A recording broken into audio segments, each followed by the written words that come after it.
Hey everybody, welcome into The Arena, a multi-platform gaming news podcast. This is episode 198. I'm your host, Expat, along with my co-host for the show here, Burley of Burleman Gaming, Fubu87 and Leah the Hatless, and Turn-Based Carl. He's off playing Infinity Nikki when he should be on the show with us and talking about the Game Awards today, but anyway, we'll see him next week. So, how you guys doing? How's your Christmas shaping up so far? I have not been able to put up anything so far. I haven't put up any Christmas decorations or whatever. So I'll probably be doing that in the next week. But how about you guys? Leah? I'm exhausted and it's December 7th, like shopping, cleaning, decorations. Mm-hmm. Everyone remembers to do everything they didn't do in the last 6 months right now. Yeah. I'm ready for this to be over. I'm ready for the food come. I don't want anything else. Yeah. That's for sure. Yeah. Fubu, how about you? I do the smart thing. I do my shopping before December hits, so I don't go into the middle of the crowd. So I see Barley agrees with me. Yes, Leah, I already got your gift. So get me a good one because yours is good. And you got Anyway, mine too, right, Fubu? Yeah, you got mine too. you need to come to Madeira to collect them. I'm gonna do a dinner party for all my friends. So you guys are both invited. You just need to show up. Yeah. Burley, how about you, man? Mine's going good. Like I do mine earlier. The reason why is my best friend, I love him, but every year I'd have to do it December. And like when I used to work my old job where I worked 60-something hours a week, and like I would try and maximize every minute of my on the weekend. Yeah. I literally would have to go into malls and crowds, and he'd be like, I don't know if I want to get this for my mom or sister. And I'd be like, okay, we're getting gift cards. Well, a gift card doesn't say it. I'm like, the one day I said, dude, I spent 4 hours in the mall here with you. You haven't bought a fucking thing. Like, you're either getting something now or we're leaving. I said, I haven't slept. You get shit or you do this on your own. I don't mind helping you, but when you're like this, no. I remember flipping, and it was the worst car ride home because we did not speak to each other. Look, I'm actually very easy on that aspect. I just go like in the movie, just this. I already know what I'm gonna get to my friends, and you know what's the big part? What I do? I don't get them the voucher to change for a new gift. You're going to take my gift and you're going to love it. I don't care about anything else. You can change it. Yeah. Well, we got a great show for you. So, obviously, we're going to be talking about the Game Awards. We're going to be making our picks in this episode, so stay tuned for that. That's coming in a little while. So, Indiana Jones and The Great Circle, the review roundup. So, we're going to be talking about our thoughts on the adventure. And prepare to dive into this highly anticipated game. But I mean, it's like, I'm just going to throw out my rant right now. It's like, I don't think that, these companies like Bethesda and stuff should be giving out early review codes for this game. Because days before the game comes out, for those that are still considering to play it or not getting early access, they're just getting littered with spoilers and images online and everything. You can't even go on the social media sites without seeing thousands of pictures of this game now. Mm-hmm. So I'm really, really against that. I think that if you want to review the game, that's fine, but review it the day the game comes out. That is so that people are not going to get spoiled, with images and all these different, videos that are up about the review of the game. I don't know, Burley, your thoughts on that? I don't think it's really fair for a lot of people that are waiting until launch to be able to enjoy this game. Yeah, the spoiler aspect, I agree with you. Like that's nothing worse because there are elements in this game that, from what I haven't got spoiled too much, but I've heard that if you hear this or that, then it's like that kind of that would have been a cool discover moment of wow, I discovered it while I was playing it. That I always hate. Like that and I hate that because like all these social media platforms, whether it be Twitter, Blue Sky, or all this, it's trending and it just gets thrown in your feed because it's something new and all that. Yeah. And Yeah. and like even if you're trying, you have to literally be like, okay, I'm doing a social media blackout because I know if I go on these, I'm gonna get spoiled. This happened with Rebirth just before Rebirth was coming out. Yeah. There were spoilers of this and that, Yeah. and it's like, yeah, no, I don't need to know that. I want to experience it. Yeah, I mean, I understand being competitive and you know, especially as a content creator, you want to get the digital code if you can early and try to get a review up as soon as the embargo is lifted and stuff to try to get clicks and to try to get people to watch your content and all. But I mean, it's just getting out of hand. I mean, there's just thousands and thousands of them now. It's just, yeah. I think these companies like Bethesda and stuff should just say, okay, you got to wait until launch day to get a code or to be able to review the game. Or you just make a good review embargo where you cannot share anything till the day of the game's release. Exactly. Okay, at 9 a.m. Eastern or whatever time you want to do it. Exactly. That's when your review can come out. That's when you can show, because then it's public for anyone to buy it or download the game. Right. We're also going to be talking about XDefiant. It's shutting down. And 2 of the big offices are closing, so we're going to talk about that. Could that be signaling a potential buyout soon? So we'll be talking about that. Elden Ring's future and Miyazaki's insights, so we'll be talking about that. He's talking about they're working on multiple projects. Well, what does that mean? We'll get into that. And then, of course, the Game Awards and our picks for the categories. We're not going to go through like content creator of the year because obviously it's me, you know. It's going to win, you know. Nobody knows who the hell I am anyways. No, I'm not going to win.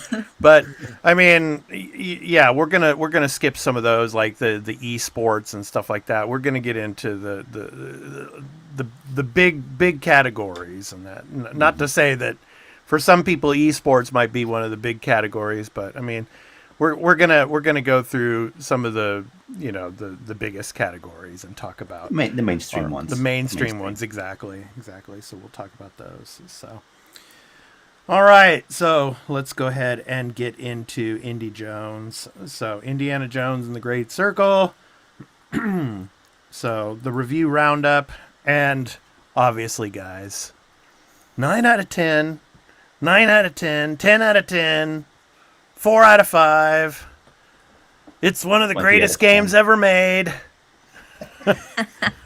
I mean, you're expecting this, right? I mean, you know, it's an Indy Jones game, and you know, I mean, hats off to Machine Games. I mean, they put a lot of work into this game, I'm sure, and you know, it's well deserved. But I don't know. What do you guys think of these review scores, Burley? Yeah, the review scores are good, and it did surprise me that we're getting quite a few 5 out of 5s. Not to doubt Machine Games in any mind, but this is a little bit of a different title than they're used to making, because we're all thinking of them doing, you know, the first person shooter with the Wolfenstein, the 2 Wolfenstein games. So it surprised me a little that it scored this high. But yeah. So I like these excuse numbers. me. I have the image up here of all the major media outlets and the scores here. Go ahead, Fubu. I was gonna say I do like these numbers. I do find it weird that Pure Xbox gives it a 6 out of 10. I was expecting a little bias there, but I think maybe they're being fair. Maybe they don't want this to seem like they're being biased. But I do like the reviews. I did see by accident, I'll be honest, because you know YouTube videos start changing on its own. And one of the times I was playing a game of EFC, and it changed to a review of the game, and the guy was saying great things. I accidentally saw some stuff as well. The game looks really good. The way that you can play, it doesn't depend a lot on on guns, which is very, very interesting that they are going that way. It's more if you have to fight, you can use your whip or your fists. And they did say that that was one of the things that they didn't enjoy because the fists don't seem realistic. It's like he punches too fast, which is normal. He's not a boxer. He's an archaeologist. Yeah. But yeah, I do understand. But the game looks really good. I did say a few weeks ago that I was thinking that this game was made for us, for our generation, because we grew up more with Indiana Jones than the current generation, the younger generation. Uh, but it seems like it's going to be a game that's going to be appealing for the old generation and for the newer generation. For us to continue Indy's story, for the new ones to discover who Indy is, and then probably they will transit to movies to know more about Indiana Jones. So Fubu, define older generation. Our generation. I'm comparing the younger and the older. No, We are you're older comparing than it to the my younger. generation, right? Oh, no, Come on. Oh no, my no. God. I grew up with Indiana Jones. I grew up with Indiana Jones. I remember You walked being into that trap. Okay. All right. No, I remember. I grew up with Indiana Jones. I got the worst movie. The better ones already came out. I think it's Kingdom of the Crystal Skull. I remember that one in movies. I do remember that one. Yeah. Uh, I showed so- that one. I showed my wife this game for the first time last night, and she's not into video games, right? Yeah. Well, she plays like games on her iPad and stuff like that. You know, like the free to play type of stuff. You know, so she's not really into video games. So, and she's like, "So you kill people in this game? no. Oh, So you kill poor people in this Hazel. game?" And I'm like, "Well, you can try not to, but you probably have to survive in the game, you know." So, yeah. So that's just my wife there. She's but I don't know. Yeah. So these review scores are typical, I think, and I'm just gonna go into the game hopefully blind and really really enjoy it. So I mean, hats off to all the others that are putting out the reviews and stuff now. But I mean, I'm kind of skipping them and avoiding them because I want to play it myself and have my own assessment of it. But Expat is like the Bender meme. I'll do my own Indiana Jones reviews with blackjack and hookers. That's the meme. okay. But sorry, one thing on the review score thing that did surprise me, I forgot to mention, is I've been hearing there are some performance stuttering and all that on the game, and it's like to score that high with that. So maybe that the Xbox review that gave it a 6 out of 10. Maybe there's a little more to it because, like, I didn't read everyone's reviews on this. I'll be completely honest, but I've been hearing about the performance, and it's like, okay, I'm willing to give the game a shot, but because of my plans and stuff, I'm gonna wait for a patch or two and see things get a little more state if that helps the stability, and then come to the game. Well, Burley, I kind of want you to try playing some of it before episode 200 if you get a chance, because we're going to be talking about it on episode 200, which is in a couple of weeks, and we've got some big guests coming on the show that have actually reviewed and played the whole game, so can actually talk about it. So, and I'll do my best. I probably won't finish the game, but I've got it pre-downloaded, so I'm going to be starting it hopefully, and you can see here the global release times. So yeah, for me, I'm like one of the last, obviously. Japan, yeah. Yeah, Japan. So, yeah, but I'll be playing it right when it launches. So, yeah. So for you guys in Madeira, yeah, you guys get it pretty much around the same time. So I'll only get it when it's on PlayStation 5, so I'll have to wait. You're supposed to play it when it comes out, Fubu. That's the play. Yeah, and that's interesting. You bring that up too, because and Burley, I like to get your thoughts on this too. What do you think of those PlayStation players that are actually going to play this the day it comes out on the platform? I mean, how big of a player base do you think this is going to get on PlayStation when it first drops? Well, I think it'll get a fair amount of people on PlayStation. especially with the review scores that high. If they, tweak and get things ready for the PS5 launch and the PS5 version's stable and all that, it'll launch well. Look at all the other Microsoft games that have launched. Besides, Pentiment, I don't think was the biggest seller, but Hi-Fi Rush sold well. Sea of Thieves sold a ton. It was the top selling game of that month on PlayStation on PSN. Right. So you know what I mean? Like, if the game's that good, because I know a lot of people that do have PC, or I know a few people that just only have PS5, and they're like, I'll wait for the PS5 version and just get it then. Yeah. Or on Xbox, you could play it anywhere, right? Yes. Yeah. Sorry, let me grab out my Switch and just download the game. Just play it on the cell phone now. Yeah, you can play it on your cell phone, right? Right? Yeah. So all the Japanese people out here just playing on their cell phones, walking and not looking where they're walking, So. Yeah, I'm getting my whip on. I mean, what? So anyway. All right, so that's enough of Indy Jones. We'll be talking about Indy Jones a lot, probably, in the next couple of weeks, especially for episode 200. So we got some special guests coming on that have done reviews of the game and that are actually out right now. So, we're looking forward to that, to talking to them about that. So, all right, next up, XDefiant. Dun, dun, dun. Who thought this game was going to shut down? All these different, battle arena type of games and everything. Shuts down in June 2025. Why June? Why not now? Why didn't you just shut it down now? I don't know. Well, so people can mourn, I think. Yeah, maybe. No, more like they have some contract stuff. Obligations at this point, and they're waiting it out. Yeah, so anyway, this is from over at GameSpot. So XDefiant shuts down in June 2025. Ubisoft closes 2 offices. So Ubisoft has announced that XDefiant will shut down. Additionally, Ubisoft is closing down its office in Osaka, Japan, and as well as in my home city of San Francisco. And I heard that the Ubisoft office in San Francisco is very close to the IGN building as well.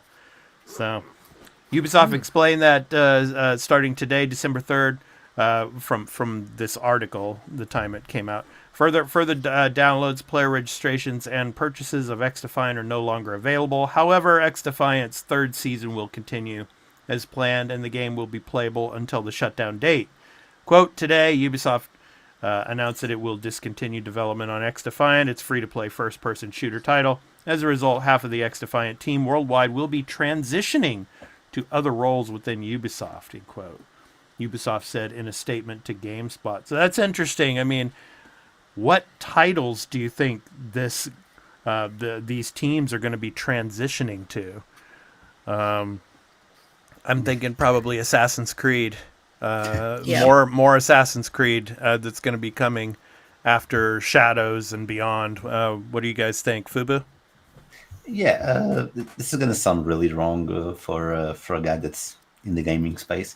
I had no idea about this game until this week when they started talking about closing it down. Then I was on X, going around on X, and I did notice a post from one of my friends from the EFC club, and he was mad and he was sad because he spent over 500 hours playing this game. Like, he stopped playing FIFA, he stopped playing Apex, he stopped playing everything. He just was focusing on this game, and he was very sad that basically the time that he committed to the game, now it's gone, and he has 500 hours of his life wasted.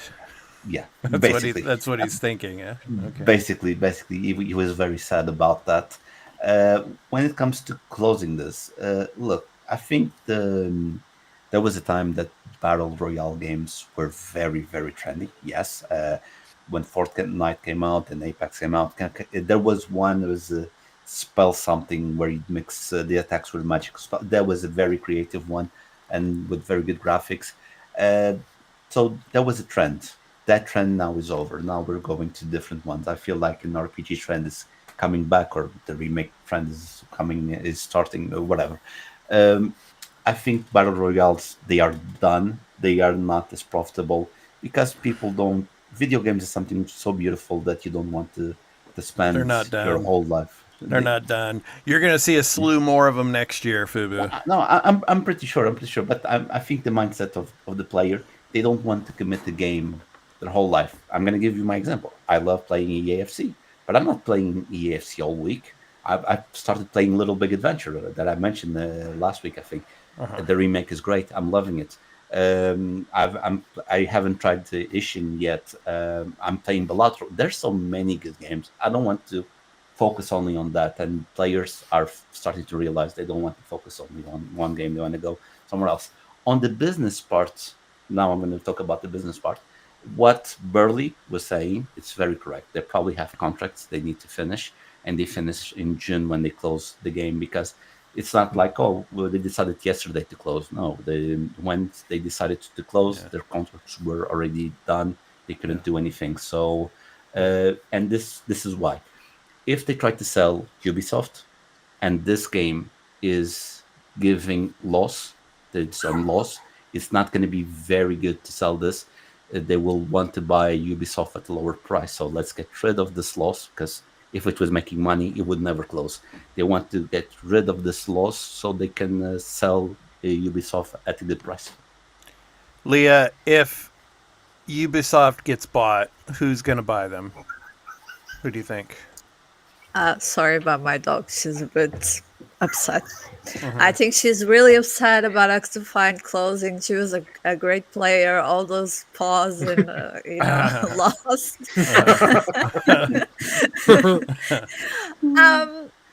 I don't know. I think the deal can still be on. I think it's just a matter of logistics. Maybe there wasn't enough players to justify keeping the servers. Servers are expensive and you really need the profit to keep going. Otherwise, it's just a loss.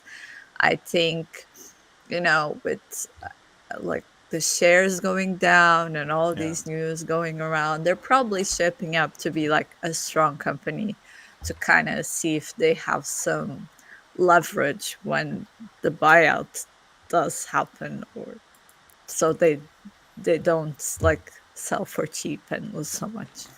I think that's what I said. I'm just trying to figure out what game that these teams would reshuffle to and work on besides Assassin's Creed. I mean, will we ever get another Watch Dogs game? I don't know. I don't know. Well, they could Is it put the it to Division? that top.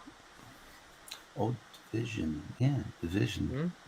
Yeah. No, that could be interesting, because I heard rumblings they were thinking about the Division 3. I read somewhere. I mean, that's probably a 2025 announcement. I mean, it's been a long time since the Division 2 came out now. So, and you want to make the best out of your. Let's be honest. I'm thinking the name in Portuguese. I can't think it in English now. But about your stuff, if you want to extract the max out of your stuff, you have to maintain them in this similar environment. It doesn't need to be the same. It doesn't need to be a first-person shooter. But because the Division 3 will be the same manner with this one, where you'll have a season pass and stuff like that. Because if they take this and make it, even putting on Assassin's Creed, they will have to adapt to how they make the game, focus on different things than you would focus on a live service game. Well, I wouldn't be surprised if they go to Tom Clancy's Extraction. Remember, they put that out earlier, so you might as well throw some support there. I'm sure some is getting to Shadows as additional support, because remember, they're saying we're going to get this out before our fiscal quarter. They're putting it out in February, which is a contested battleground, where it's just going to be a crazy month. Ubisoft is not looking too well with shutting down these. It's sad to see. I just don't think. I'm not saying XDefiant was losing money, but if it was generating any profit, it was like $10. So it's like it's not worth all that money you're putting in to gain what little you're gaining. okay, let's Go ahead, Leah, and then we got to move on. Go Sorry, ahead. so I was saying they also have Ubisoft Connect, so they could just move these teams to these kind of platforms, add-ons, Right. or to just create like multi-platform to some games like Star Wars Outlaws or something like that. So that could also be an option for these teams. Okay, now we can move on. Yep. Thank you. All right. So, Miyazaki Hidetaka says From Software isn't, quote, really considering, in quote, Elden Ring 2 right now. Yeah, right. But he's still not ruling out more of the lands between in the future. So this is from over at Games Radar. So doesn't sound like we'll be returning to the lands between for a full-blown sequel anytime soon, as Miyazaki Hidetaka confirmed that. Just as I said, the game director and president of From Software spoke during a roundtable interview at the PlayStation Partner Awards 2024 Japan Asia event, which was the other day. So where Elden Ring Shadow of the Erd Tree was one of the 3 Grand Award winners, alongside Black Myth Wukong and Final Fantasy VII Rebirth.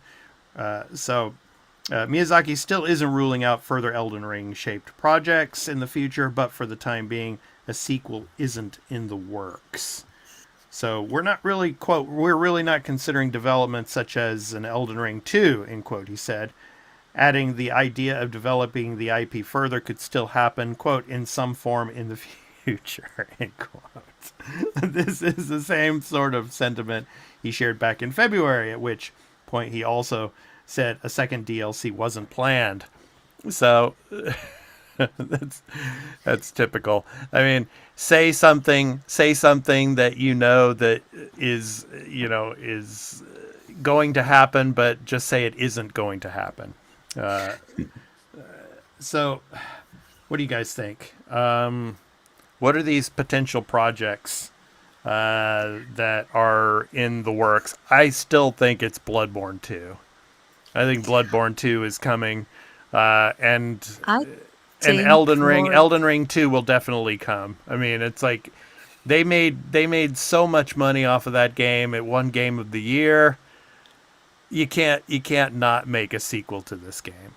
I mean, but I think it's Bloodborne 2 that's going to be on the horizon, or a sequel to Sekiro or something like that. Your guys' that would thoughts? be good. Yeah.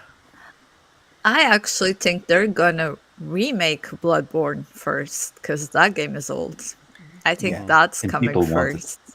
Yeah. And then, because it's gonna be like an easy game to do, it's gonna sell a lot, and then It's a safe maybe we bet. can get a sequel.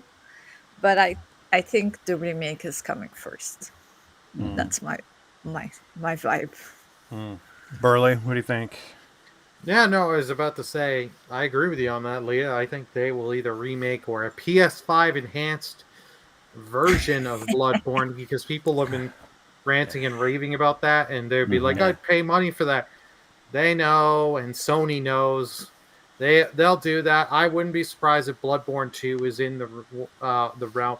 But you can't take any of these companies when they say, oh, we're not going to do that. Valve says, oh, we're not going to release any new Steam Deck hardware. Yeah. 6 weeks after that, or whatever the time was. Yeah, boom. Hey, the Steam Deck OLED.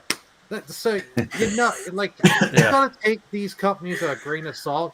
They know their fan base is ravenous. They know. They just don't want to say we're not doing Elden Ring 2 right now. They're just not ready to say it yet. Yeah, because they don't want. They know every day they're going to get messages. When are you going to announce Elden Ring 2's in development? When are you going to announce it? When are you going to announce it? We want Elden Ring 2. We don't care about you going back to Armor Core, because I'm sure they're going to do another Armor Core. Yeah. They've got a few different projects they'll go, and I'm sure they'll make another. Other Souls universe. They'll probably make another Dark Souls. They've got ideas, but it's when they've done some of their other creative or other ideas. It's the breaking case when you need a bunch of money. Announce Elden Ring 2. Yeah. And then they know the pre-orders have gone to 5 million copies day one.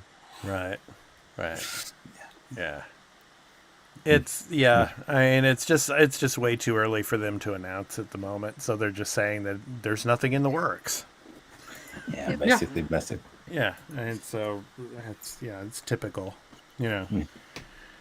All right, so it's time to get to the Game Awards, guys. So our picks. So each and every year we do our picks before the Game Awards. Burley is going to be going out. He flies out on Monday. Yep. He's personally meeting with Kojima-san. Yeah, I right. cannot confirm nor deny. I think you can easily confirm that, Burley, that you're not going there just to No, meet yeah. Kojima. You might run into him or something, but yeah, you're not going there just to talk. You might go to the bathroom at the same time. You never know. Oh, Now and he's it's gonna- Kojima. They have his own private bathroom for Kojima. Let's be honest. And Probably. Kojima and Keeley. Yeah. Yeah. So, Keely. He's gonna have a stern conversation with Keely. Listen, man, you need a separate tier for DLCs. yeah. He's gonna collect signatures and do Yeah. like a little thing, like here, 100 signatures. Do it. No, I'm not gonna do All that. right. I'm just gonna use my Sith powers. All right. Persuasion or force choke. So, let's go ahead and get through the categories here. So, I'm gonna go first, and then we'll go Burley, Fubu, then Leah. Okay, by alphabetical order after that. So, and I got mine written down, so I'm just gonna read off my picks when we get to each category, and give just a brief explanation of why I picked it. So, I think let's go to the first one. Let's see. Yeah. So best sim strategy game. So we have Age of Mythology Retold, Frostpunk 2, Kunitsugami, Path of the Goddess, Manor Lords, and Unicorn Overlord. So let me go ahead and read my pick for that. So my pick for the winner is going to be Age of Mythology Retold. So it's a modern revival of a beloved classic, updates the visuals and the mechanics while retaining its deep strategy gameplay and its mythological themes. So out of these games in this category, I think that Age of Mythology probably has the best chance of winning. So that is my pick. Burley, you're up next. My pick for sim strategy, I went with Unicorn Overlord. Because you know what? It brings back the good old vibes of the tactical RPG, like your Final Fantasy Tactics and like that, and Fire Emblem, and does it in a great way, and keeping with, like, because this is Atlas, so they keep the sim going with you, building relationships with people and all that, and they do that quite well. Yep. Fubu? Age of Mythology. I remember when this game came out, it was my pick of the week. It brings back memories from when I was younger, and the game it's beautiful the way you can play it. It's really fun. I think it's going to be a fight between Age of Mythology and Unicorn Overlord, because that game looks very good as well. But my pick is Age of Mythology. All right. Leah? As much as I would love for Frostpunk to win, I think it'll probably Unicorn Overlord, because I think Atlas is probably not going to win Game of the Year, so they're probably going to give it to them in this category, I feel, because it's one of the strongest contenders in the sim strategy game. Could be a way to appease critics. Yeah. Well, I'm completely the opposite there, because I think, we'll talk about that later. So talk about that later. But anyway, yeah, and Frostpunk too. I mean, that's I was thinking of picking that, but yeah, I think Age of Mythology. That's my personal favorite for sure. Oh yeah, for sure, yeah. All right, so next up, games for impact. So Closer the Distance, Indrika, Neva, Life is Strange Double Exposure, Senua Saga Hellblade 2, and Tales of Kenzera Zao. So, yeah, I was thinking about this one. Life is Strange. I mean, I love the first game, and this game, yeah, the new game here with with Max. I mean, is really good. But for me, my game for impact is Hellblade 2. Senua Saga. So, it's poignant exploration of mental health and identity. Hellblade 2 has a profound emotional and cultural resonance. So it uses its platform to promote understanding and compassion, making it a socially significant game. So that's the reason why I'm picking Hellblade 2, Senua Saga, to win Games of Impact. Games for Impact, I should say. So, Burley, you're up next. Who's your pick for this one? Yeah. Yeah, this was a tough one to pick. For me, I went Indica. Okay. Because I really, if you play and experience the story and how it unfolds and how it goes, you will see. Like Hellblade 2, like for me, it was between this and Hellblade 2. Right? This was a very tough one to pick. Yeah. Next. Tales of Kenzera Zao. I played this game. It's beautiful. It's something that it's not very explored, and let's be honest, as a society, we don't give sometimes the importance that the African culture and mythology deserves, because it's a very beautiful game, well designed, very good story, and of course, without spoiling the legends of the African continent, they are translated beautifully to this game. So that's why I'm picking this one. Okay. All right, Leah. I'm lining up with Fubuki here. I think it's also going to be Tales of Kenzera because I remember they presented this game at the Game Awards, so it might have a chance of winning. And either pick would be great. Like Hellblade would be great, Indica would be great. I think this one is tough because all of them could win.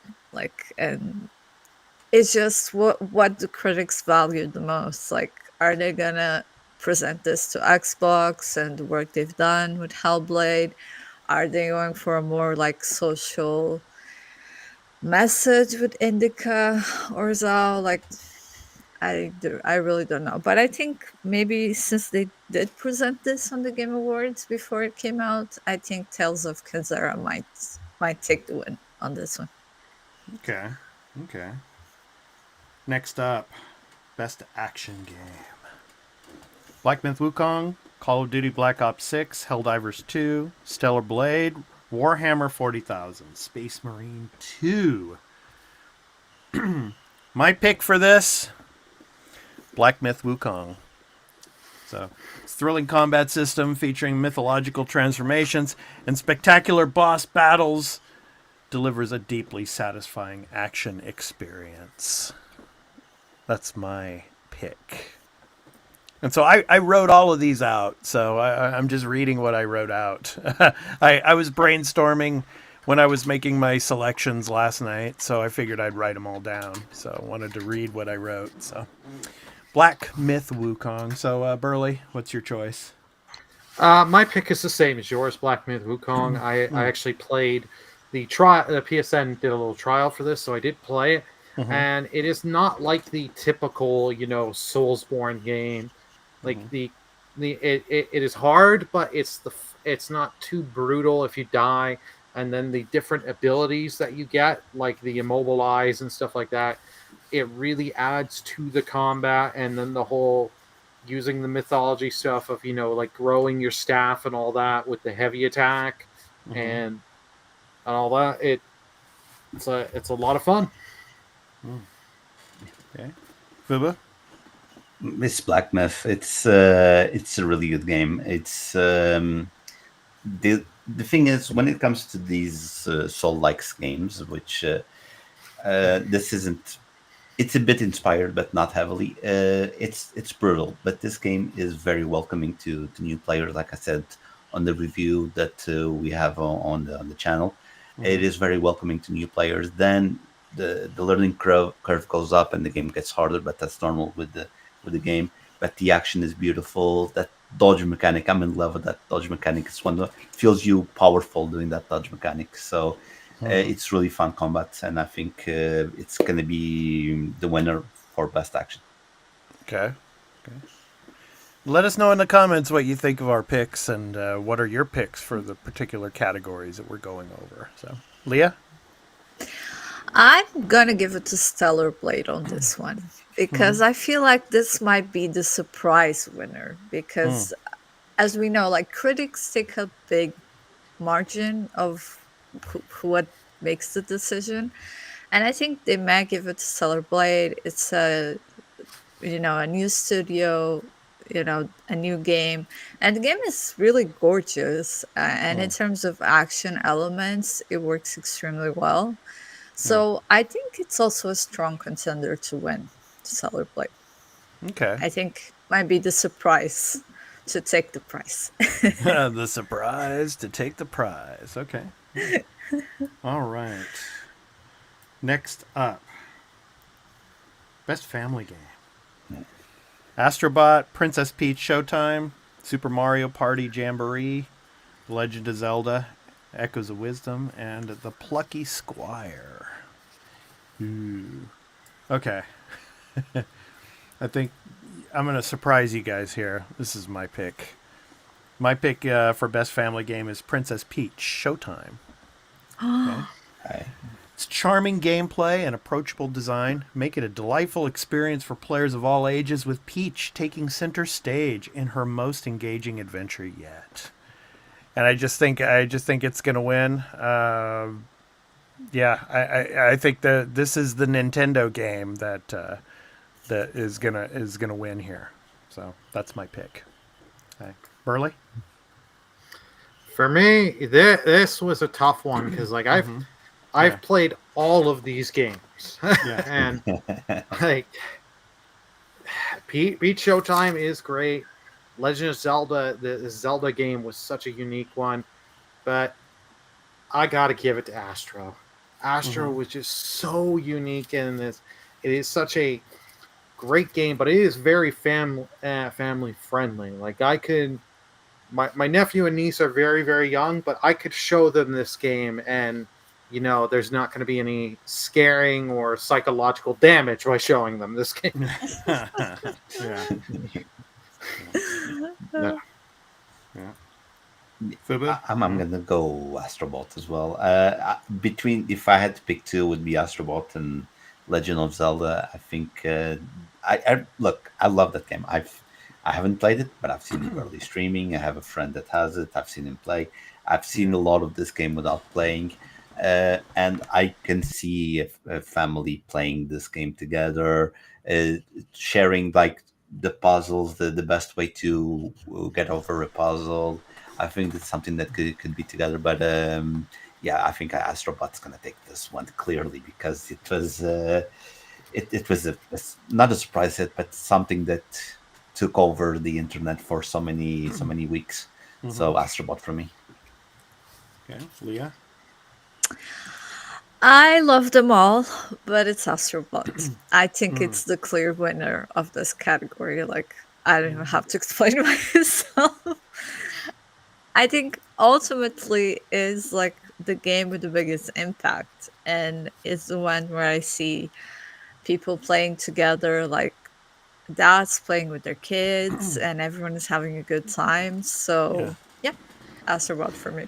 I think, excuse me. I think the only reason, Astrobot is big, but it's big in the West. I mean, not so many people out here, particularly the kids out here in Japan, know a lot about Astrobot.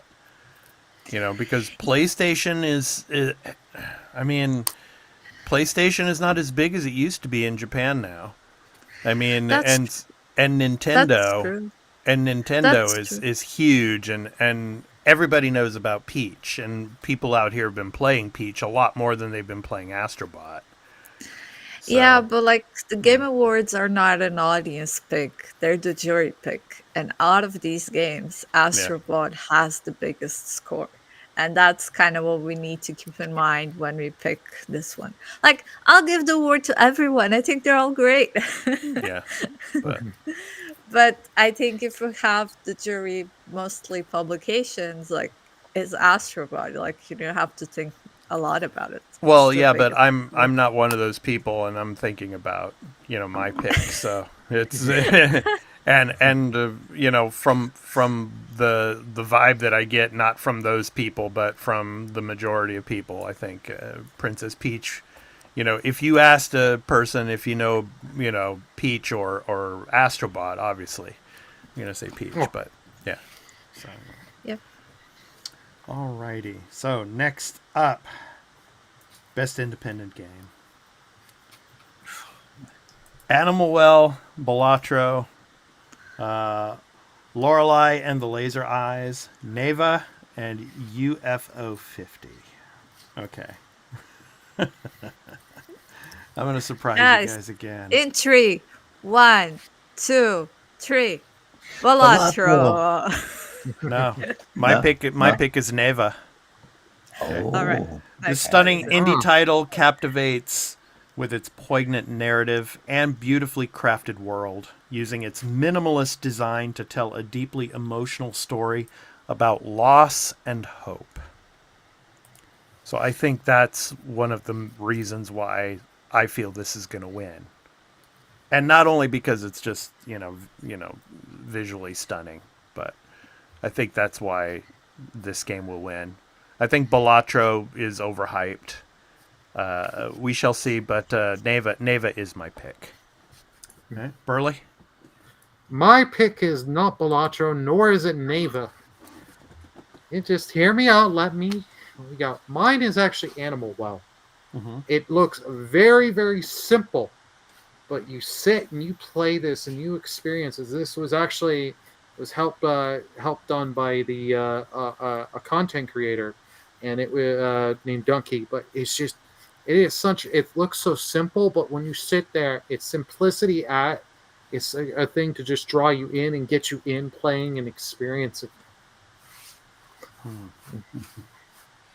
well, I already yelled mine, but it's Balatro. I played Animal Well because they gave that game on gameplay on the PS Plus.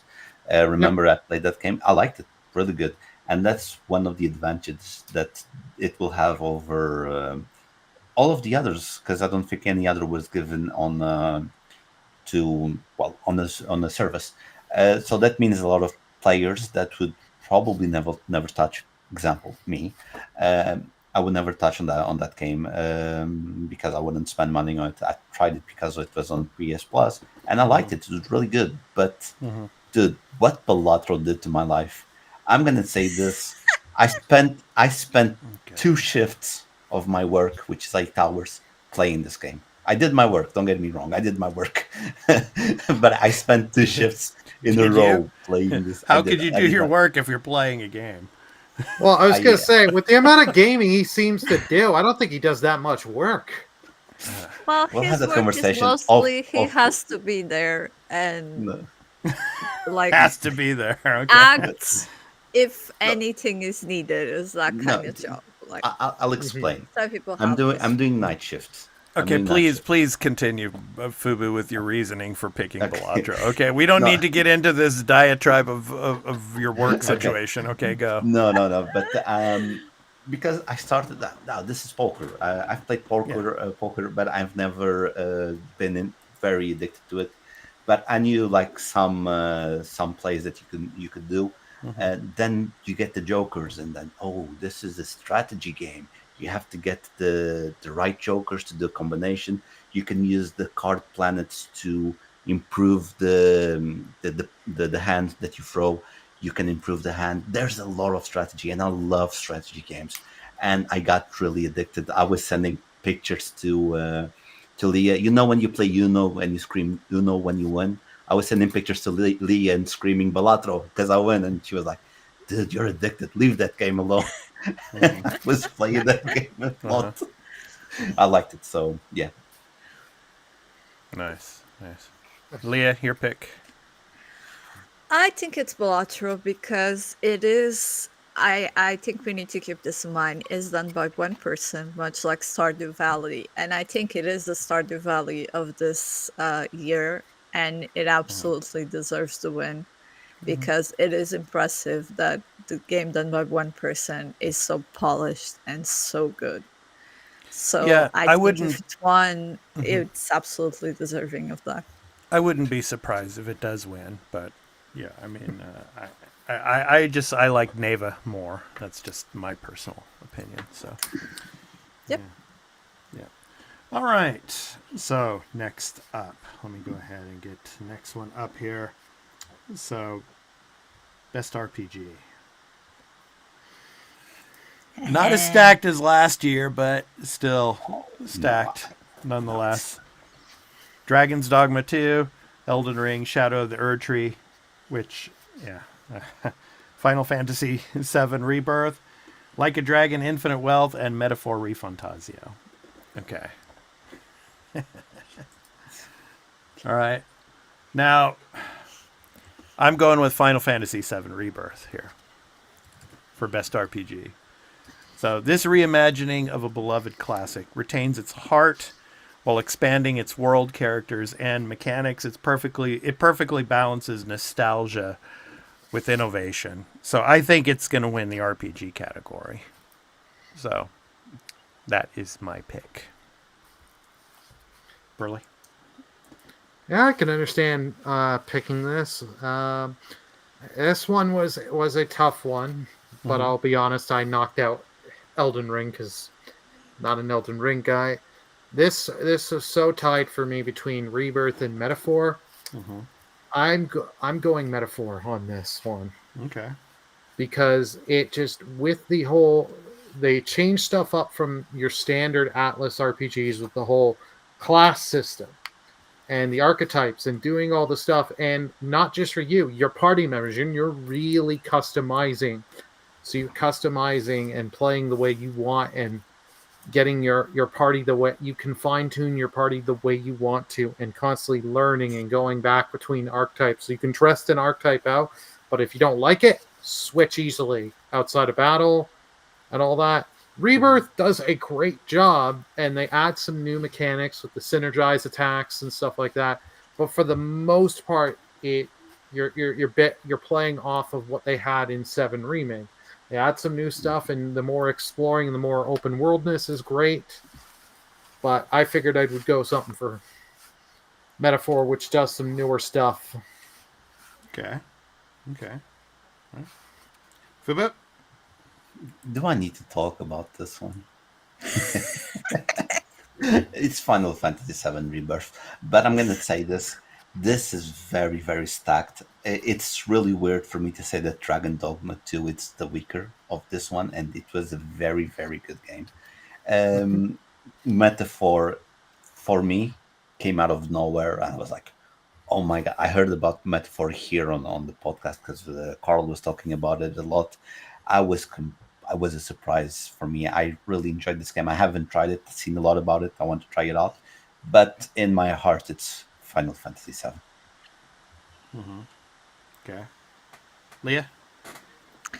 It's Final Fantasy because I already gave it to Atlas back in there, and I think the stronger contender, Final Fantasy, is going to win here because it's not going to win Game of the Year. Okay. All right. That's my pick. All right. Okay, so let's get to some of the other categories here. I don't have images for them, but the best game direction. Okay, so my pick for best game direction. Now, this, I was kind of against this at first, but then again, it's From Software, and if From Software is going to be there, they're going to win something. So, Elden Ring: Shadow of the Erdtree for best game direction. So, From Software continues to push the boundaries of open world game design, delivering a meticulously crafted expansion that expands the lore and challenges of the Elden Ring universe. The innovative use of verticality, environmental storytelling, and gameplay mechanics solidify it as a leader in creative direction. So I had to give it to Elden Ring here because I think it's going to win something. So why not, best game direction? Burley, what's your choice? Uh, my pick is Astro. It Uh-huh. shows with what that these kind of games, these 3D platformers, collectathons, you can still make them and audiences still will go for them. And look at it, it was the highest rated game this year was Astrobot. Who would have thought it was going to score this high? They show you with all the if you play the game of how the levels are structured and how they do the mechanics. So even if you play the game and you want to go back to the levels, you have multiple ways of getting everything. They give you options. You can collect coins and pay the little birds to help you find stuff. You can use, if you've on the PS5, you just hit the PlayStation button, use the videos, or look them up on your phone, computer, whatever. And all this stuff they do with the levels of you. If you spend the time and exploring all that, you get rewarded. Not only that, in the hub world where you're building the PS5 and putting the parts in, you exploring, playing around, using the triangle prompts, doing all the bot stuff. It just shows that the creativity is there and that they knew what they were doing. I mean, I have a feeling Astrobot's going to get snubbed. I really do. I understand that feeling, and I'm going to get mad if it happens. I know, it's. I just think something like that's going to happen. I mean, it's like Astrobot or From Software. I mean, I don't know. We'll see. I understand. Yeah. All right. Fubu, your pick. Wukong.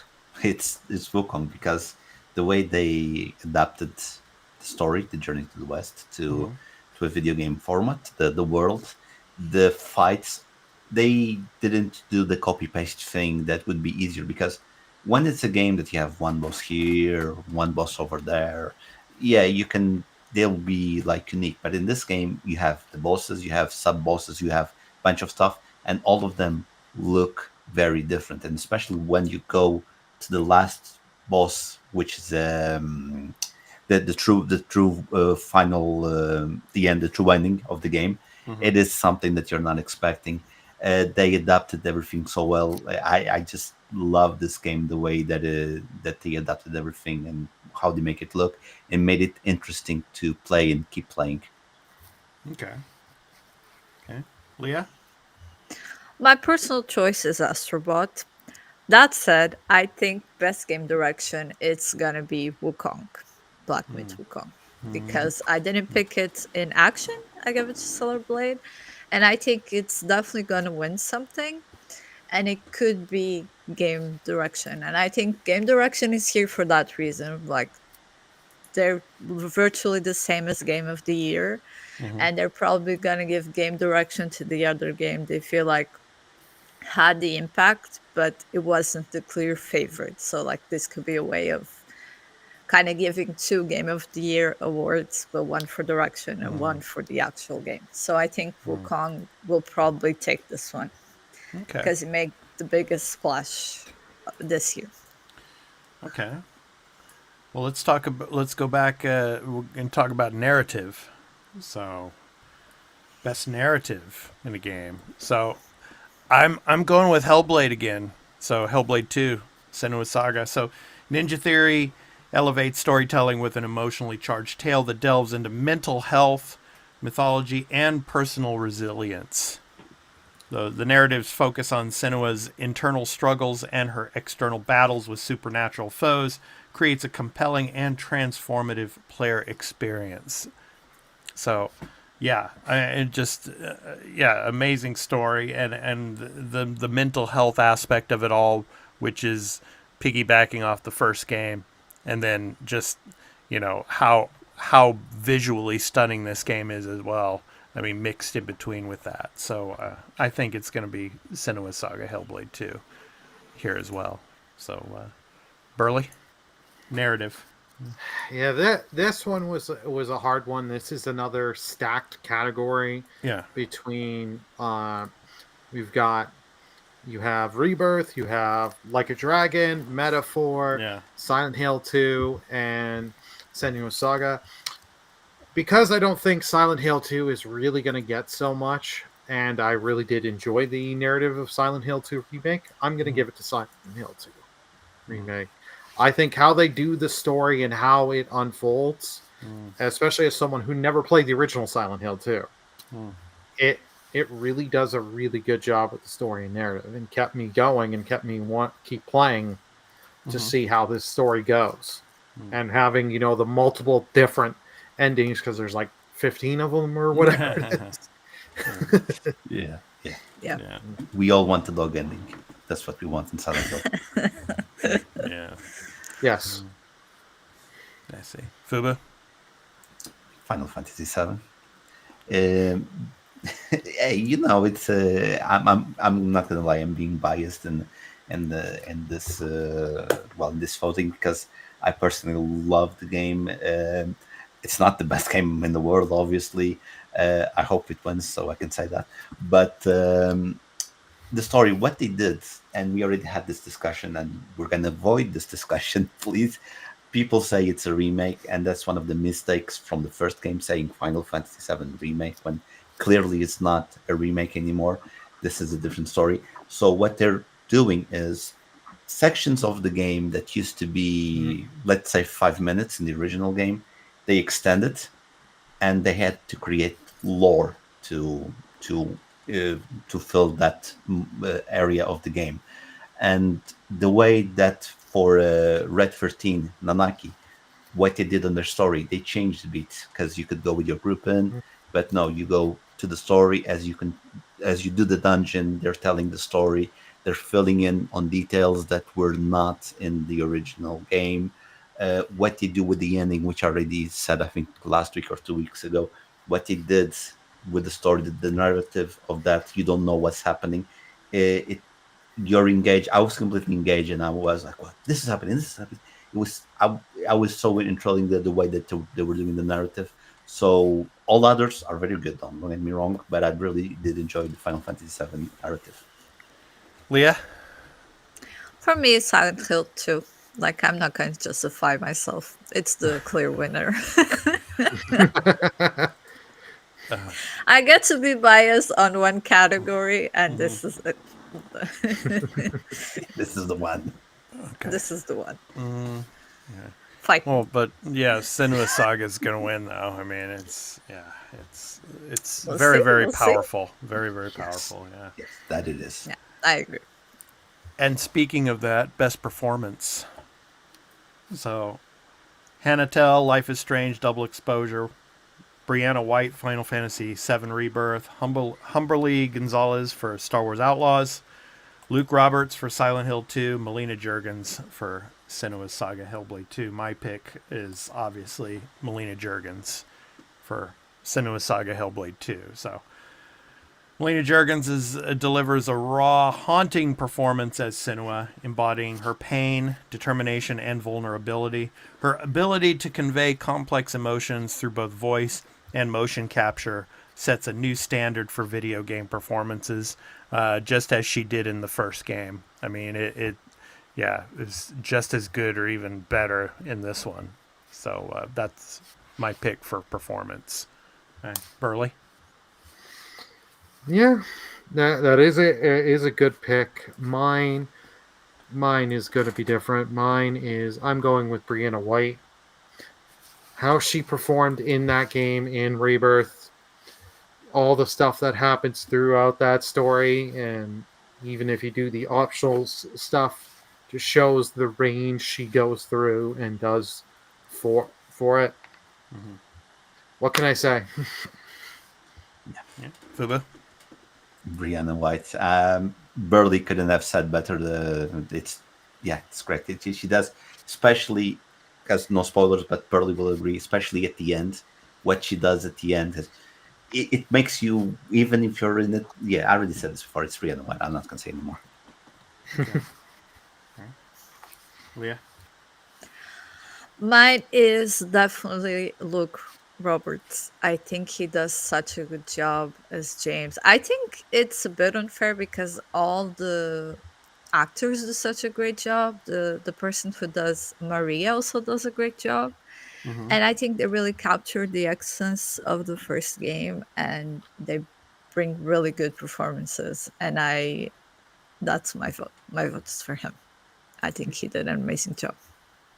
Okay. All right. Best action adventure game.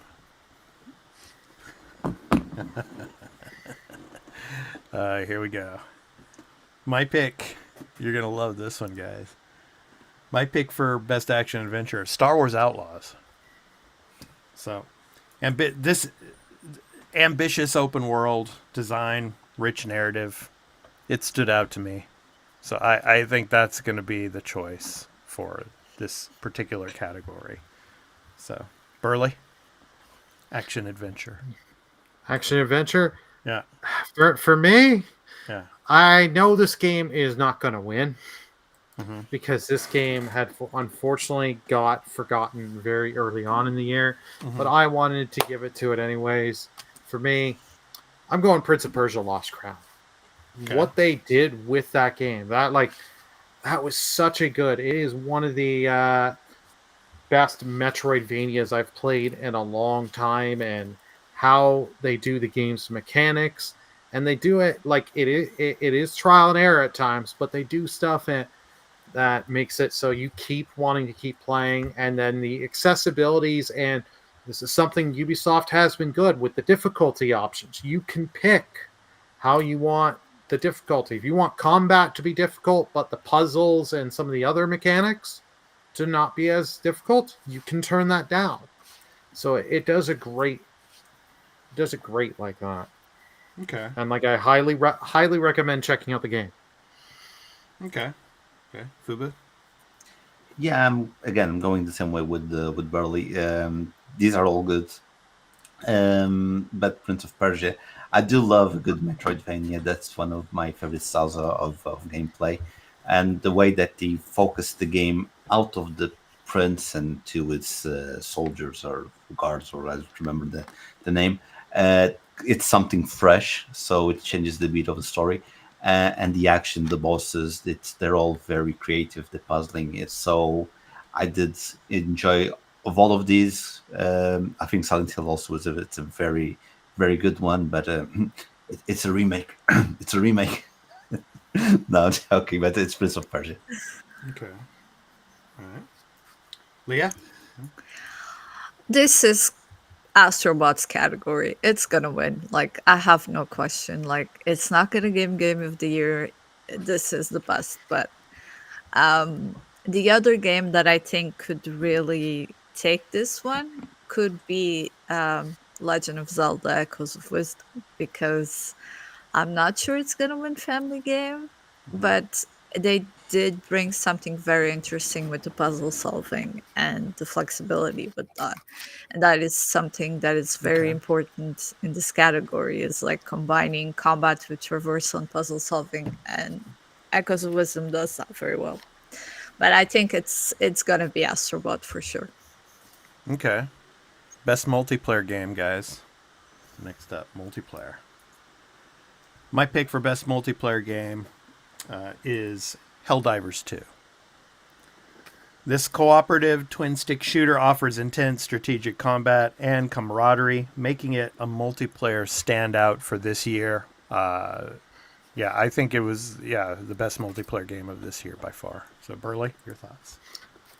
Yeah, I agree. Helldivers 2. This game is a lot of fun. And this is one of these multiplayer games where you want to be with your friends Yep. and all that. Like this is a game you can play it single player, but if you really want to experience Helldivers, you need to play this multiplayer. And I can't think of a time anytime I've sat there and played the game with friends where I've had a bad experience. Every time I've had a lot of fun, good fun moments, and you know what? you always do the cheesy lines, the for democracy and all that. Exactly. The Starship Trooper spirit and all that. You get into the vibe. You just have a good time. Yeah. Fubu? It's not XDefiant. That's closing. It is Helldivers 2. It is. I remember. I thought you were going to say Concord. Oh no! Let's go. Come on, let's go. Right. That one's the worst game of the year, I guess. But yeah, it's Helldivers 2 because, like Burley was saying, you have to play with your friends, and I was very lucky at the beginning. I had like 2-3 guys that I met in game. They were very nice to me. They taught me the ropes, and I played with them, and we had a lot of fun. And we were having like, while traversing the map, having philosophical conversations. It was something beautiful. But then there was that debacle, and I stopped playing Helldivers because again I started playing other things because there's a lot of games to play. But Helldivers 2, that's the one. Okay, Leah? As a loner, I have no business in voting for this. As saying that, I will agree with you guys and go with Helldivers 2 because it does seem to be the consensus that it's the best He believes multiplayer in game. us. Okay. Believes in us. I believe in you guys. Nice. All right. Okay, let's go back to the images. I have the next one up here. So, most anticipated game. So, Can we move on? We all Can we move on? 3, we 2, don't 1. Two, one. GTA 6. Excellent. It's Yeah, going to well, be GTA 6. And like I said, if GTA 6 does not win, I am closing this podcast and the channel down. It's going to win. It's going to win. It's going to win. This is just the safest bet. It's we all know, like, my second place, just to say quick, is Yote, because I'm very curious to see, from what little we've seen of the game. Yeah. It is just like, I cannot wait to see what Sucker Punch does, because they sucked me in so damn much with the first game. Yeah. Yeah. Look, if this was Ghost of Tsushima 2 with Jim Sakai, I think it would be a much tougher pick. No, Because everyone... GTA 6. No, No, GTA 6 always win. No. Okay. I mean, yeah, going back to the PlayStation 2 generation, I mean, this game is huge. I mean, and it's just continued for so long, and all the new gamers that are coming in, and how it just blows up social media and everything else. I mean, this game is huge. I don't think any other game, any other Japanese samurai based game or anything is gonna come close to this. I get it. Yeah. So I mean, and especially because this is like Vice City 2, basically. I mean, this is Vice City 2. I mean, it's with all of the the modern development type of graphical fidelity that this game is going to have. It's going to look like a movie. I mean, playing this game. I mean, it's going to be super. I mean, and I'm sure, Burley, at the Game Awards, you're going to see a really cool trailer for this too. And and it's interesting talking about the Game Awards. They're saying that there's going to be some really, really big announcements. They say that every year, but I mean, I think there's going to be a lot of cool stuff there. So, and especially GTA 6. GTA 6 will probably be the final trailer, probably. Yeah. So big stuff. So.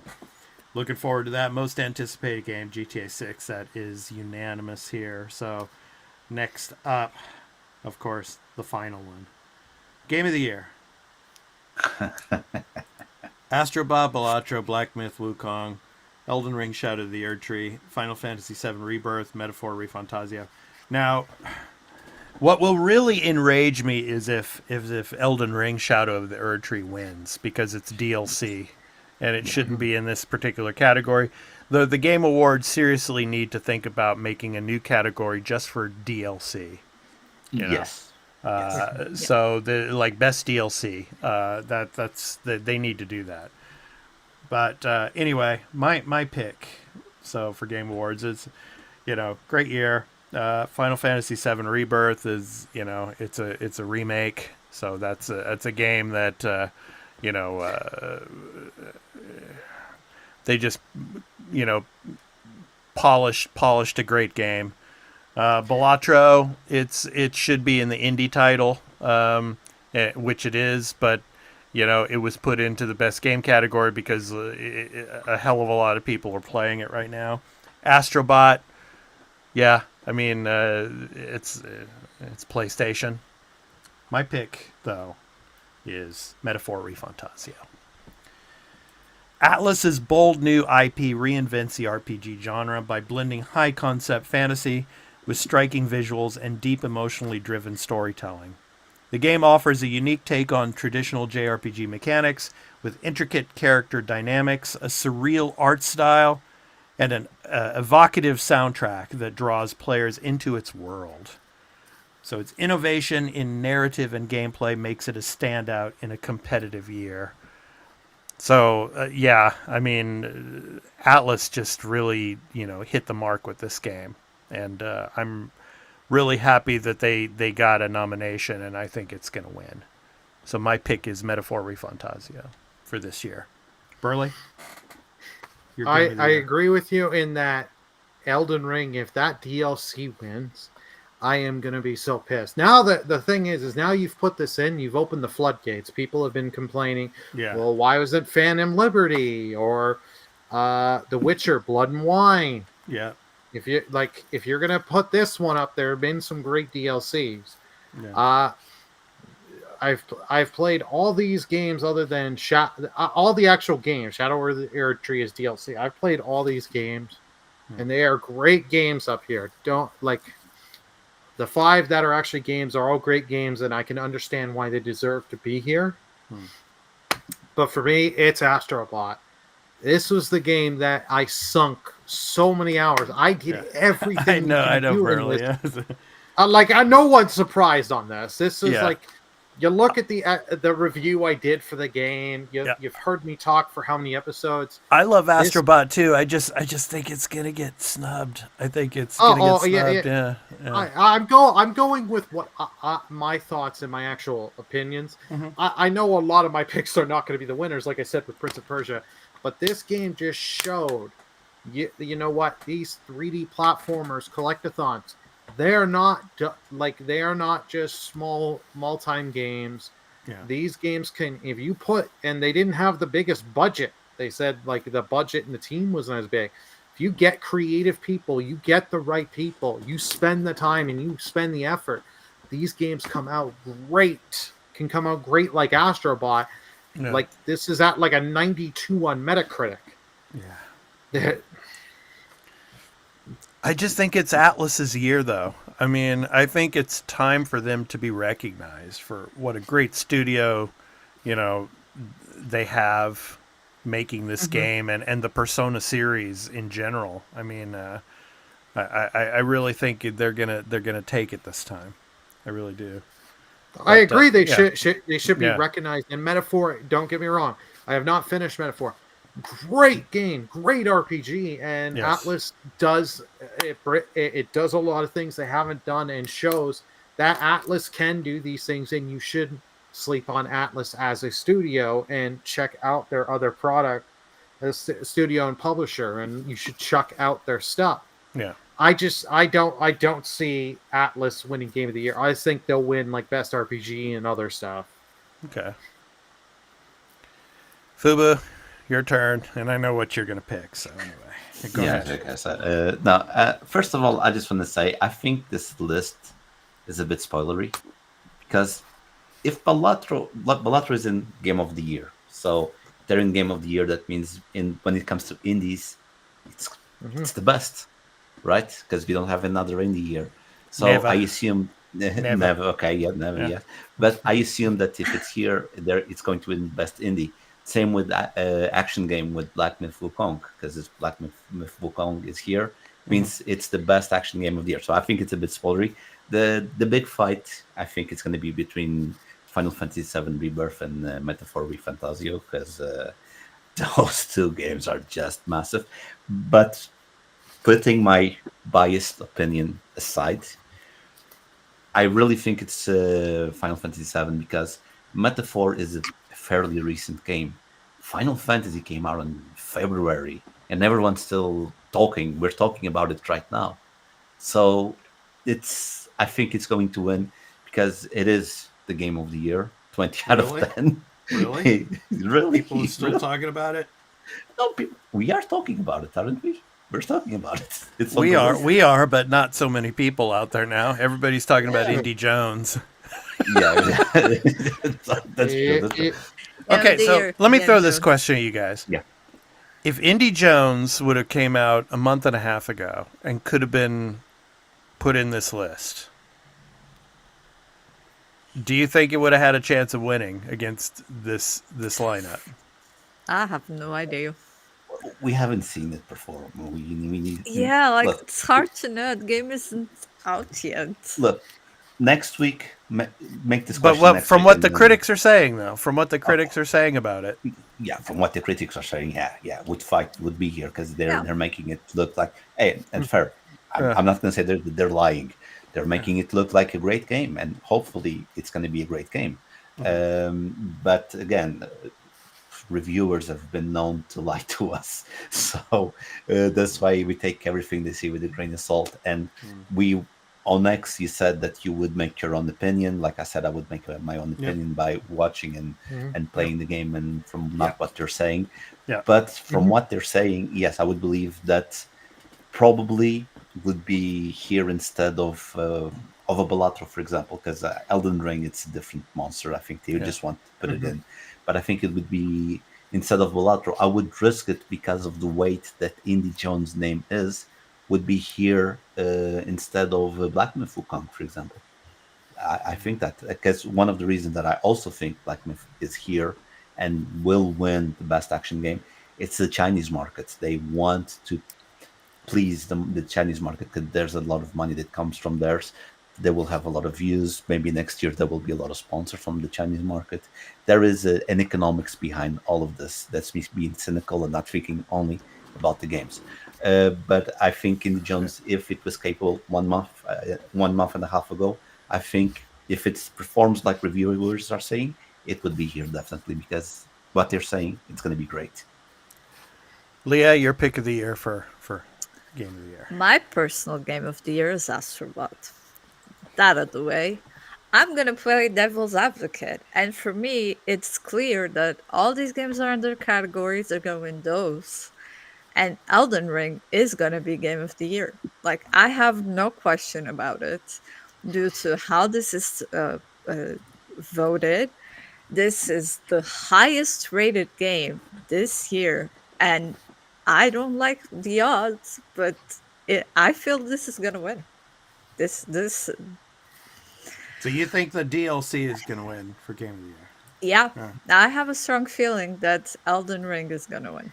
I think, like Fubu was saying, like Final Fantasy is best RPG. Metaphor might even win game direction. Balatro Indie, Astrobot the Puzzle, Black Myth's Action maybe, and Elden Ring is the clear winner for Game of the Year.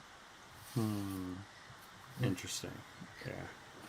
Yeah, I can see your logic on that, Leah. I can see your logic. I understand why you're playing the devil advocate because I can.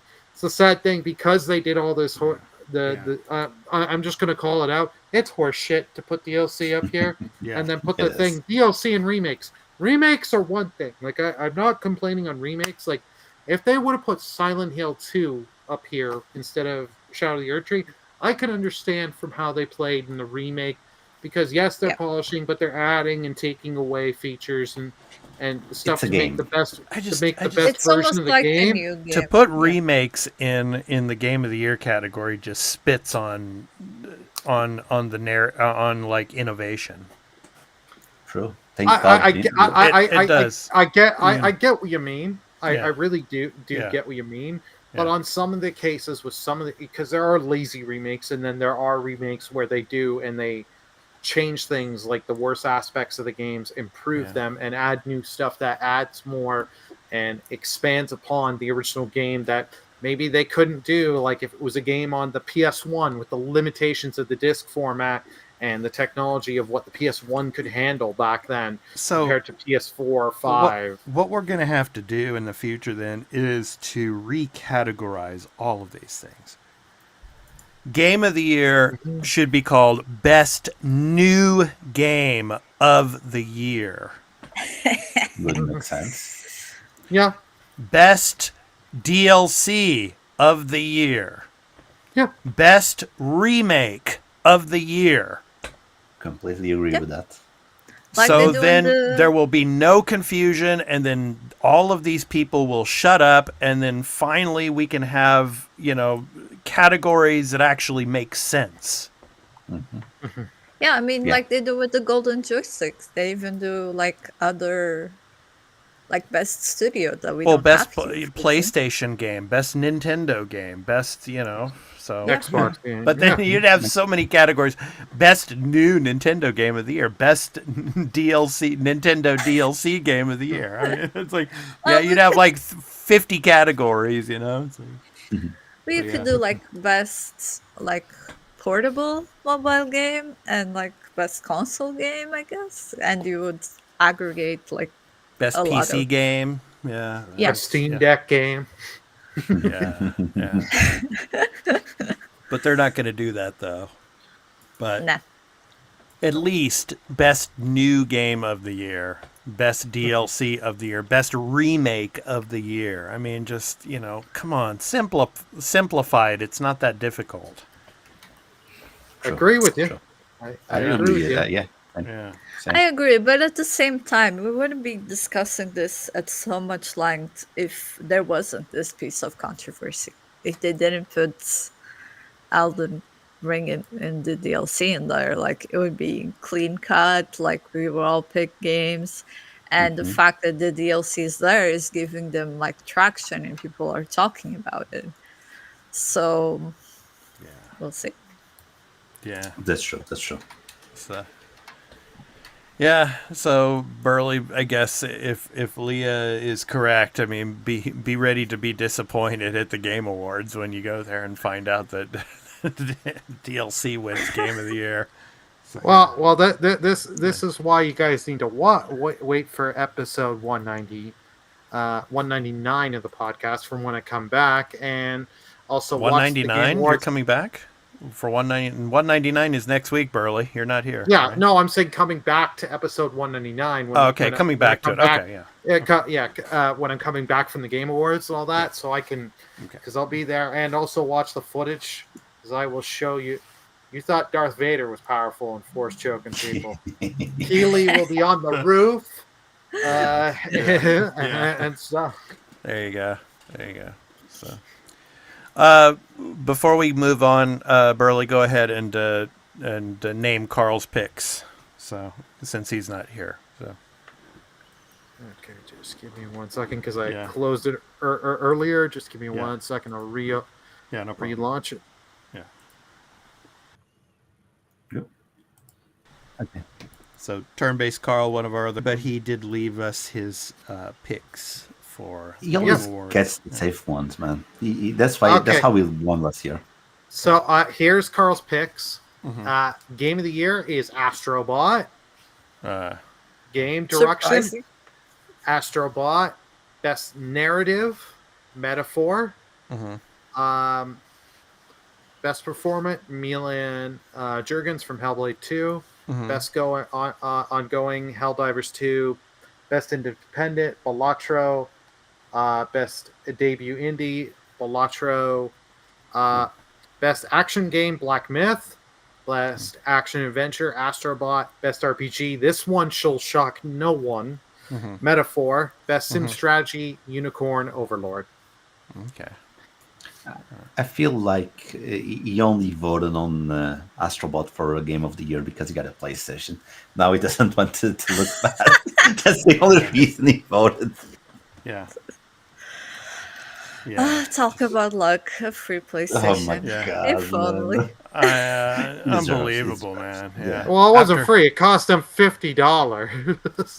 Oh my god, Oh my god, that's the horror. Well, I thought he said that he was willing to pay the guy, and then the guy said no. It's like even He Okay. probably had to $50. pay for shipping. Yeah, maybe. maybe that much for shipping or something. Who knows? But make sure there's no drugs inside the PlayStation. Just be sure. I know. Okay, that took a dark turn there. I know, Thank you. Thanks for that. Get the dogs and start sniffing it. Yeah. All right. Well, look. Let's be honest. I'm happy for Carl. I'm not Yeah. jealous at all. Yeah. But it is like that's really pure luck. Just someone Oh, just yeah. gives you a PlayStation 5 for $50. Yeah. He's a great guy. I love talking to him here. He seems like a good person, so he deserves good stuff. Yeah. But wow, that was really lucky. That's really Yeah. lucky. Yeah. And the same goes with us content creators when it comes to like getting digital codes and stuff. It's the luck of the draw. I mean, it's like you know, sometimes you're lucky, sometimes you're not. So, yeah. So anyway, all right. So it's time to move on. So those were our picks, and of course, the Game Awards is coming up. So we're looking forward to seeing who wins, and we'll be discussing and giving our reactions to the winners when that happens as well. So Burley's going to be going out to the Game Awards next week. He'll be back for episode 200. So, and I'm sure on episode 200 we'll have a lot to say, and our guests will also have a lot to say about the Game Awards and the winners. So, look forward to that. All right, so it's time for our new game release picks of the week. So each and every week we pick a game from releases.com. And so you can go to www.releases.com and check out all the games that are dropping for the month of December and beyond. So www.releases.com. You can see the ticker below. And it's almost unanimous this week. Almost. But one of us had to, Leah, what had did to you do? mess up the situation, and so I had to download an extra game. So Not me. yeah, Not so, me. but no. So anyway, Leah, I'm gonna let you read this time. Okay? Oh wait, I'll get up. Can you get it up? So, but yeah, I was just gonna say it's 75%. So three out of the four of us predicted or picked this game Where this week. is So. our friend? Well, Yeah. it's Indiana Jones. Yes. I am trying to find it here for some reason. I was not prepared for that. Okay. But Yeah. let's be honest. Our explorer. God damn it! I can't find it. Are you for real right now? I look You're so old enough. unprofessional. Dear Lord. Okay. Well, Okay. Burley, do you have it up? Do you have it? I'll have it up in 2 seconds because it's Okay. just loading the thing. I've got it. Explore one of the history's bro. most intriguing enigmas in Indiana Jones and the Great Circle, an immersive first-person single-player adventure positioned in the timeline between Raiders of the Lost Ark and the Last Crusade. Story unfolds in 1937, and mysterious forces are on a global quest to uncover secrets of an ancient power linked to the Great Circle. The only one capable of thwarting their plans is none other than Indiana Jones. Step in the shoes, the iconic archaeologist in his gripping cinematic action-adventure game crafted by Machine Games. So it is coming December 9th, Monday, December 9th, to Xbox and PC in April, the tentative April for PS5. And what can we say? It looks really good. I haven't seen any of the reviewer footage and all that. Yeah. I've been staying away, but from what we've seen on trailers, it looks good. You've got that whip. So what Did you more can see say? that? Did you see that they remade the actual beginning of Raiders of the Lost Ark? That Yeah. yeah, I heard seen that's in that. the Looks intro of the cool. game. Yeah. Yeah, that was beautiful. I mean, it's Indiana Jones. It's Harrison Ford. What more do you want? That's all you need in Well, a game. it's not Harrison Ford. It's Troy Troy Baker. Baker. Yeah. Well, And but the just remember, face. it belongs in a museum. Yeah. Yeah. Yes. Yeah, that's right. So anyway, yes, Indiana Jones in the Great Circle. So coming out on Monday. So please play it. So Fubu, you're up next. What do you have for us? Legacy of Kain Soul Reaver 1 and 2 Remaster. Celebrate the 25th anniversary of the original Legacy of Kain Soul Reaver with Legacy of Kain Soul Reaver 1, 2 Remaster. Immerse yourself in the timeless story of vampire's betrayal and revenge as you traverse the hauntingly beautiful land of Nosgoth in higher fidelity than ever before. Experience these epic adventures your way with the ability to toggle on the fly between the game's original visuals and remastered graphics, as well as switch between new modern control scheme and classic control. And yeah, I chose this game again. A lot of the games that I choose as my pick, I always say it feels nostalgic, reminds me of this.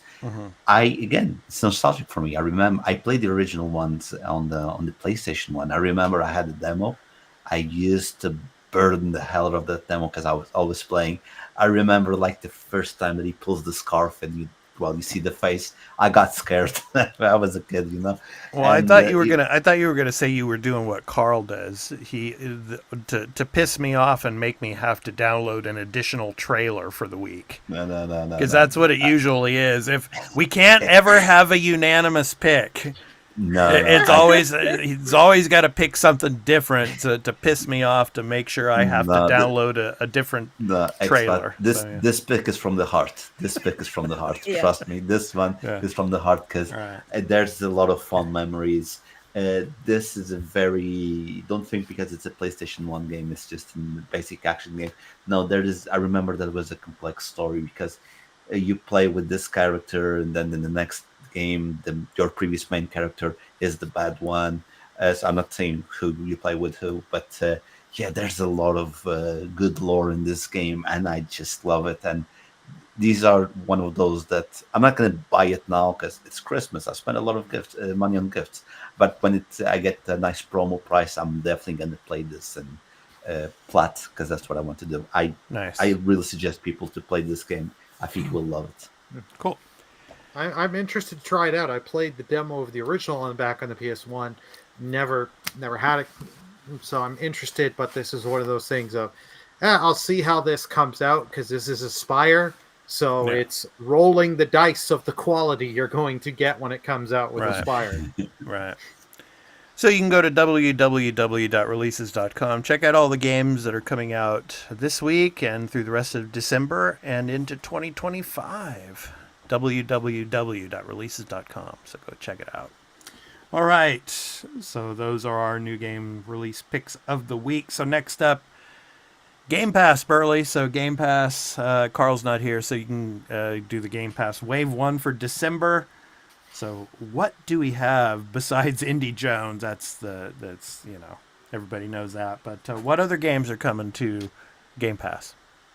Well, the first game is something that you think they would have put on a while ago since they acquired Activision Blizzard, Crash Team Racing Nitro Fuel. Yeah. So coming to console only to Game Pass Standard, Core, and Ultimate December 4th. Highly recommend. I love the PS1 version of this game. I grew up. Played the hell out of it. Yeah. This remake it holds a special place in my heart because you've got the tracks from part of the second game, and this was the game that I got to Twitch affiliate with. So I just love this. I spent 200 hours easily playing and getting everything on this game. Great game. Forza Motorsports now coming to Game Pass Standard. That came on December 4th. Great Forza game. Hunty, I believe that's how you pronounce it. That is now on Standard December 4th for console. So it's a ghost puzzle little game. Humanity coming December 4th with Game Pass Standard. That's been on PlayStation for a while too. So. Yep. Humanity. Yep. Yep, we remember the trailer years and years ago. I remember you and we commentated over the trailer, and we were like, "What the heck is this?" At first, when we saw that. Yeah. Yeah. Yeah. EA Sports WRC to cloud, PC, and Xbox Series through the EA Play December 5th for Game Pass Ultimate or PC Game Pass. So your EA racing game. Cool. Overthrown is a game preview that came December 5th for PC Game Pass and Xbox Series. If you have to have it all Ultimate or PC Game Pass. It's a game you're playing building cities and kingdoms with up to 6 players through co-op. Indiana Jones, we don't need to say anything more on that. Yeah. That's Monday. The pre-installs now, so install because you want the game ready to go day one.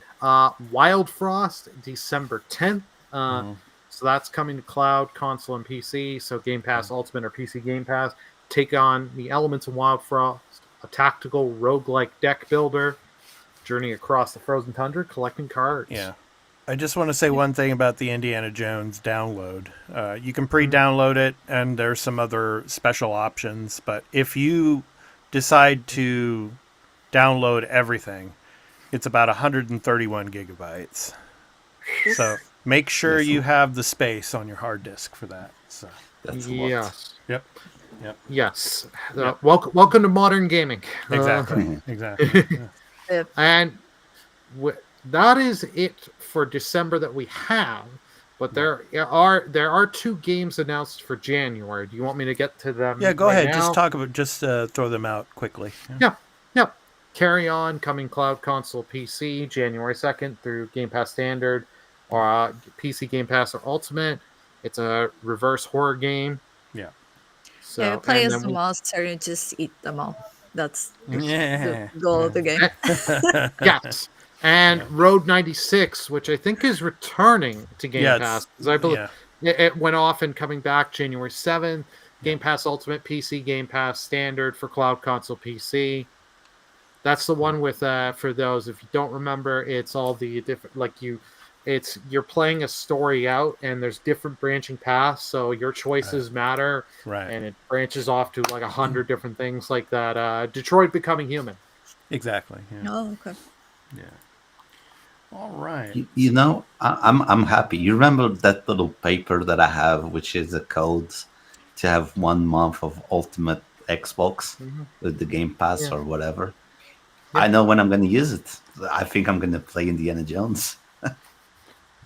Good boy. You're learning. And here's the thing. You can actually, because I know you have a Steam Deck, and for Steam Deck users, because I have tried this and done this, you can go in, add the internet browser into the Steam Deck Steam OS on the actual, the default when you're booting up into your Steam Deck, and have it and make a shortcut there, and it'll go straight to Game Pass and load you up to the Game Pass thing, so you can do cloud streaming. I have done that. Nice. There are tons of guides on the internet, and all right. So next week, Fubu will be announcing the extra and premium for PlayStation Plus. So yes, next week I hope it's good. It's Christmas time, Sony. For the love of God, it's Christmas time. Give me something good. Hopefully, yeah. One game that I haven't had a chance to play this year, and I'm definitely going to be playing it after Indy Jones, and I've really been anticipating playing this game. I just haven't had the chance because of content creation, but I will be playing it, and I might actually start streaming it because I will be getting into streaming more into 2025. Rise of the Ronin. So I'm okay. I actually bought that on sale, and I'm gonna play that and have some historical perspectives on my live streams when I play it. So looking forward to that. So I need to finish that game. I got halfway through and just stuff happened. That happens all the time, Burley, with all the games that come out. You know that. So I mean, and then all the other. Exactly. I think when I was playing it, because I got it a little late, that was when you remember that. I forget which month it was, where every week I was sending you an extra take. Yeah. I think that's when that happened. And when you were doing that, I couldn't play any games because I was working on the extra take stuff. And I know you editing loved stuff. me that week, those Yeah, weeks. yeah. Well, speaking of that, one game that Burley sent to me to have me edit and put up and everything on the channel. So let's go ahead and talk about the programming notes. So Arena Productions programming notes. Of course, we are not only a video game related channel, we are also entertainment and pop culture, sci-fi entertainment related channel. But before we get into our other content, one other video game related note here. Burley, you have some things to say. Dragon Age the Veilguard, we put up a condensed review of that on the Steam Deck. Burley, any words on that? Yeah, so I do a video review, and this is all run off the Steam Deck, the game. So graphically, it does not look the greatest on the Steam Deck, but I do, in my review, I do talk about the other versions graphically. So I'm just letting people know, I do not hold the game graphically on the Steam Deck and being like, the graphics suck because it's on the Steam Deck. No. I talk and say stuff about the graphics. I talk about the story. I bring up previous Dragon Age games. I don't really spoil too much of the story. I spoil one thing that they've been using to try and market and help sell the game about a certain character from Dragon Age 2 and Inquisition, and they show them in the trailer for Veilguard. But yeah, I go in over about the story, combat, gameplay, and the writing. Yeah. And my thoughts, and comparing it to some of the other games, and my thoughts of, and also at the end, my thoughts of State of BioWare and some of their other projects that they have coming, in my thoughts. Nice. So please go and check that out. So our review, Steam Deck review of Dragon Age the Veilguard. So next up, our entertainment side of things. I've been putting up a few videos here on the channel. Skeleton Crew, guys. Yeah. A new galactic adventure begins. So my recap and review of the first 2 episodes of Star Wars Skeleton Crew, and I have to say, it's very good. The story is very good, and the kids in the story are interesting and funny, and I'm loving it so far. It's pretty cool. So some people say it's kind of like the Goonies meets Star Wars. But it's cool. I mean, the world that they come from is very different. But I'm really enjoying the story. So please go and check out my recap and review of Skeleton Crew. Have any of you had a chance to watch Skeleton Crew yet? Not yet. I think next week I'll have Friday off, and I'm just gonna stay on the couch, and I'll definitely check this one out because it seemed really funny. Yeah, and Jude Law is in it, and I had no Yeah. idea. Like, that's a big actor. I saw the 2 episodes. I think it was very smart of not focusing the 2 episodes on the big star, which is Jude Law. So you had time to meet the new characters. I think that was, and that's the Goonies feeling, because now, of course, we're gonna have Jude Law with a bigger focus on the next few episodes. But yes, it's I really enjoyed it. I didn't expect to enjoy it as much, to be honest. Yeah, and the droid on the ship was pretty cool too. So so please check that out. It's good stuff. And last but certainly not least, Star Trek Lower Decks. So season 5, episode 8, called Upper Decks. So the senior crew spotlight here. So Captain Freeman and others. From the senior part of the crew, we get a good spotlight on them in this week's episode. Another funny, enjoyable episode of Star Trek Lower Decks. So please go and check out my recap and review of that as well. So good old Captain Freeman there giving the thumbs up. So great stuff. Almost time to binge everything. Almost time. Yeah. 2 more episodes left. Yep, 2 more episodes left, so I'm kind of, bummed about that. But, so those are our programming nodes. And, of course, next week I'll be putting up another recap and review for Episode 3 of Skeleton Crew, as well as Episode 9 of Star Trek Lower Decks. And I will be starting the series from Amazon. What is it called? The Secret Level. Secret Level. Yes, thank you, Burley. Yes, I will be doing episode reviews of that as well. But I think it's a week to week episodic. Two episodes a week. 2 episodes a week. So yeah, kind of like how Arcane was like 3 episodes a week. So I'll be doing episodes 1 and 2 sometime this coming week. So stay tuned for all of that as well. So those are our programming notes. So, yeah. All right. So now it's time to talk about the games that we're going to be playing this coming week. I think, I don't know, Burley, you're going to be busy because you're going to be taking off. So, yeah. Are you going to play anything? Are you going to take your Steam Deck with you? Not the Steam Deck, but I got a little emulation handheld, so I'll be playing some like retro, like Donkey Kong Country and stuff like that. Because it's a 5.5 hour flight, and I'm gonna like. There's only so much like you can watch off your phone or my phone or listen to music, so it's gonna be just sit and play little stuff like that. But as for new games, I may try Indy Jones like Friday night, depending when I get back, or Saturday morning. Yeah, it just depends how my energy is and the time difference and jet lag. Yeah. I'll be playing Indy Jones all this week. Yeah, because I want to have a lot of things to say about it for episode 200 especially. But that's all I'll be playing. So is Indy Jones. So Leah, how about you? What are you going to be playing this next week? I don't have a lot of time, but Animal Crossing Complete is out, so I will probably install that one and get the discount of like early adoption, because from like right now is $9.99 and January 4th is $19.99. So if you are interested in this game, get it now. Okay, Leah, your Japanese lesson for today. Okay. Animal Crossing is called in Japanese Dobutsu no Mori. Dobutsu no Mori. Dobutsu no Mori. Yes. Dobutsu no Mori. So Dobutsu means animals. Yes, and animals. Yes, no Mori is like the area where they cross. God, yeah, so. what did just teach Lee? She's going to be driving. Yeah, she's going to be Dobutsu.